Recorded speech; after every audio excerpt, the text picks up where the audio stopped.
solutions out there which are decent as well. But the point is that this is not a time to be cheap. All right, you've done all the effort to get marketing involved. Marketing is going to be more than one person. You've had done all the effort to get R&D, get your system in place. Don't let those leads slip through the cracks because you got a cheap system. Yeah.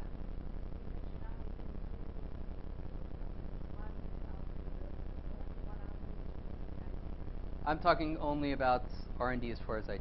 Not developing the product, I'm not talking about. No.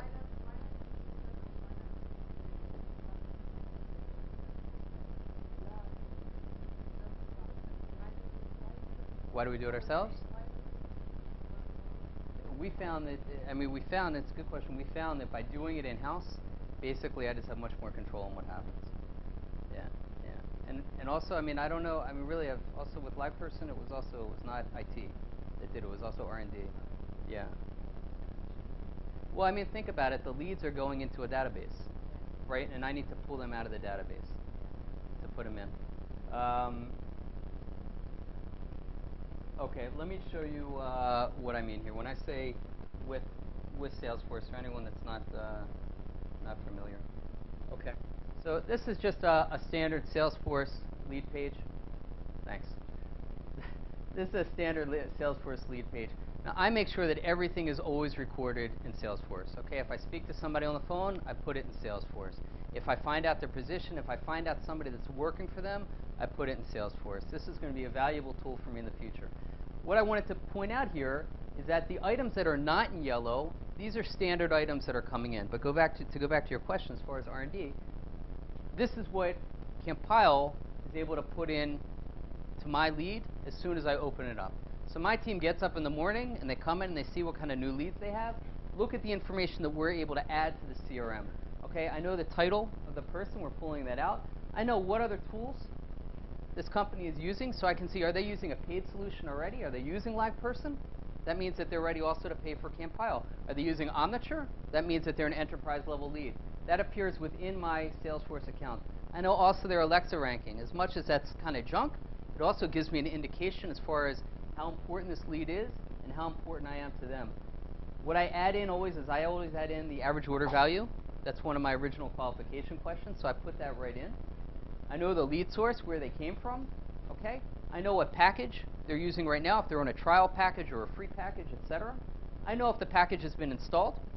I know how much the customer is already using the package, and I also know the expiration date.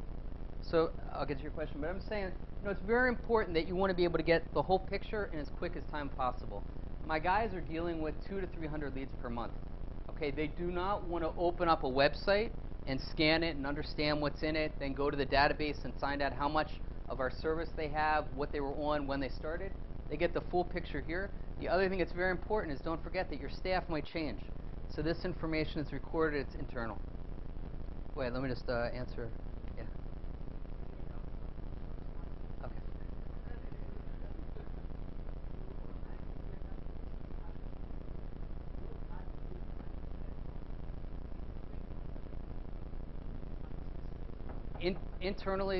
Internally, our staff has set me up with everything here automatically except for the average order value that I learned from the client. All that automatically. Yeah. Yeah, definitely. It's business. It's not a personal question. What was your question? Yeah. Yeah. I think those tools are great. Personally, I'm not so familiar with them. I know that they're also extremely expensive, right? But, for me, this is enough. I'm also, one thing you'll see in the other slides, I'm very old school in the way I do my follow-up. Very, very old school. I like to follow up on everything. I'm very, very thorough. I like to write everything down. I don't like to use tools that kind of cut corners and make it go too fast.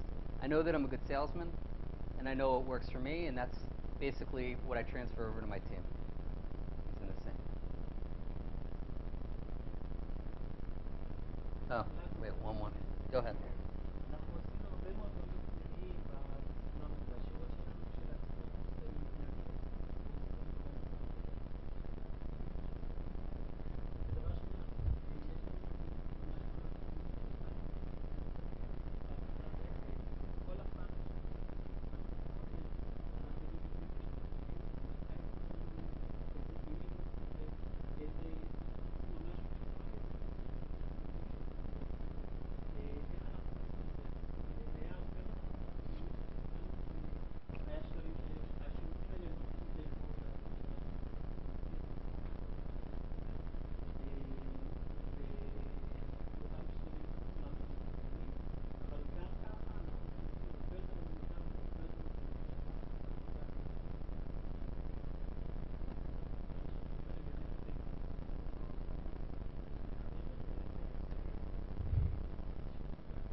Sales, I think it's about $80 a month per user.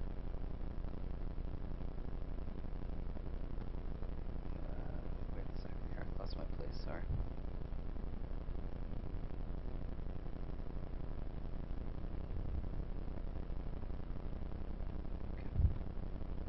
Okay. Okay.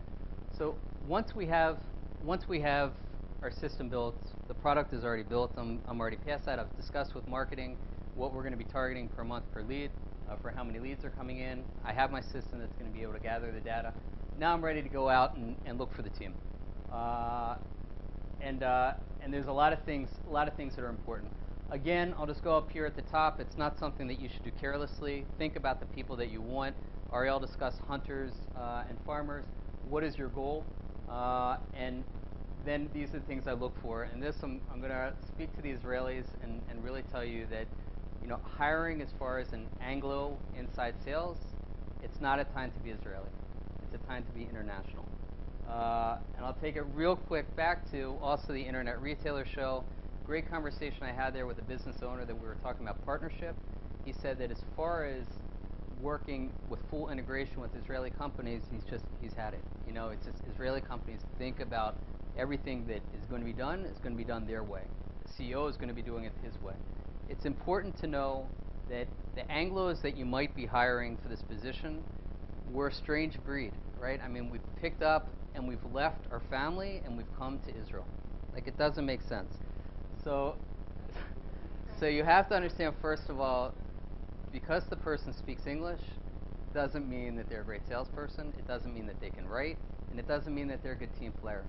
Okay, we're not talking about somebody that's going to write code. We're talking about an integral part of the team. So first thing that is about the English. Writing and communication skills are critical. I insist on a written sample at the point of interview. I create a scenario that you're a manager, you just received an email from an angry client. Take my computer, you now have 10 minutes to give an answer. Okay, I don't want to give this person 30 minutes, because if it takes this candidate 30 minutes to write an answer, you know, that's basically how long it's going to take them to write a letter, and I got 300 leads coming out. Communication skills are very important. Experience. I think within SaaS, within inside sales, small business sales, the actual sales experience of the technology is not critical. I think what's critical is that you have a person that can communicate, again, that can write well and that can speak well. I know that in the past I've had extremely high success from people that did not come from a sales background, did not have a master's degree in MBA, and extended themselves and did very, very well. Personality is very important. I think also, again, you're dealing with an Anglo that's out of their realm. They're out of their circle of comfort. You need to make sure that you have a person that feels comfortable speaking. They have to feel that the klita is going to be a very important part of their process. And if possible, you definitely want to have more than one Anglo on the team. You want to try to build a little Anglo center and give them the support. The interesting thing about the Olim that come over is I think a lot of the Olim are a little bit unstable. You know, they're coming to a new country. Right? They're coming to a new country. You're dealing with inside sales. What are the problems with inside sales in Israel? The main problem is the hours. You know, so you're talking about somebody that's going to be sitting at the office at 10 o'clock at night that's going to be doing sales. They're in a new environment. They're in a new country. Sometimes they might be married or single. They're both bad. If they're single and the guy's there at 10 o'clock at night, well, he's angry because he's not outside meeting the women. Right, exactly. And if they're married, they got a serious problem because, you know, obviously they have a spouse and they have kids. So, you know, when we talk about the personality, it's really, I think, sometimes that little bit of shakiness that a good, secure company and good, secure management is inviting to a new Ole, right? It says to that person, like, I understand you're going through a tough time. Not a tough time, but a difficult, changing time. I think every company that's dealing with Anglos, sometimes the person is going to go home and work from the States for 3 weeks because you know, their sister's getting married. There's going to be parents are going to come over. You have to be ready to accept that and embrace that. The response that you're going to get is, again, you're going to get a very strong worker. I hope. You want to have somebody that's independent. This is a very, very important factor for me in the interview process, is the appearance, the demeanor, and the timeliness. Okay, if I have somebody show up, and this is very non-Israeli, what I'm going to say, if I have somebody show up for an interview and they're wearing a T-shirt, I pretty much write them off right there. Okay? I've had in the past a person that was working for me that ended up going to a trade show and was wearing sandals behind the booth at the trade show. I mean, these are basic ABC. In America, to come to an interview dressed not in a tie, but to dress looking normal. If you're wearing jeans, that's okay. But to dress looking cleaned up, to come on time, and to speak well, to have looked at the website before you came, these are basic expectancies. They're kind of like we learn about that in high school, okay, when you're looking for a job. So these are things that really, obviously, you never want to have to rehire. You want to find the right connection. Yeah.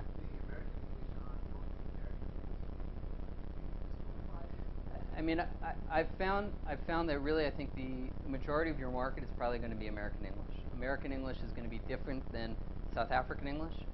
It's definitely different than UK English. A lot of people from America, they just don't understand the UK English. Okay, so also I've hired people that are from Europe, and their English is perfect. But you know what? The client just didn't get it. And if in that first call, when he calls up to call up that client, say, this is James. I'm calling from Kampyle, and there's a slight confusion on the client's side, you've lost them. We're not talking about face-to-face. I don't want to, there's people in the room here that have worked with me that are not American, so I don't want to totally, put them out, and, I can tell you that, that I've also had incredible success with people that are not, but I think as far as starting your team, just keep it in mind. Exactly. Exactly. Good point.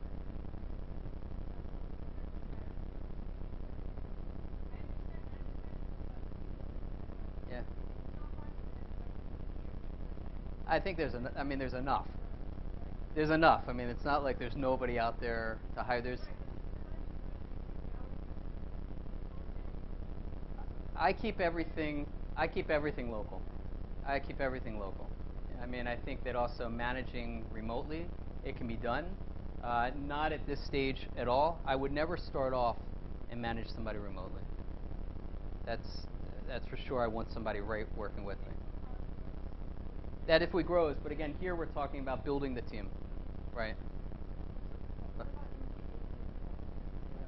Same, same. Yeah, same thing. Same thing.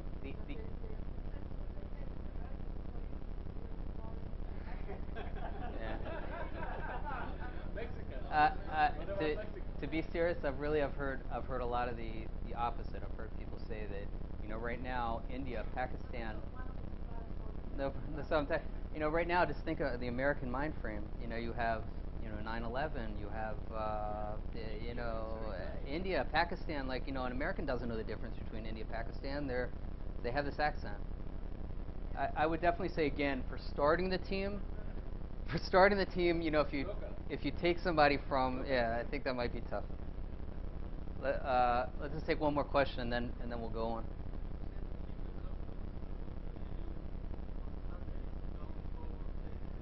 The team works 5 days a week, Monday through Friday. Monday through Friday. When I'm saying local, keep it from Israel. Right, keep it from Israel.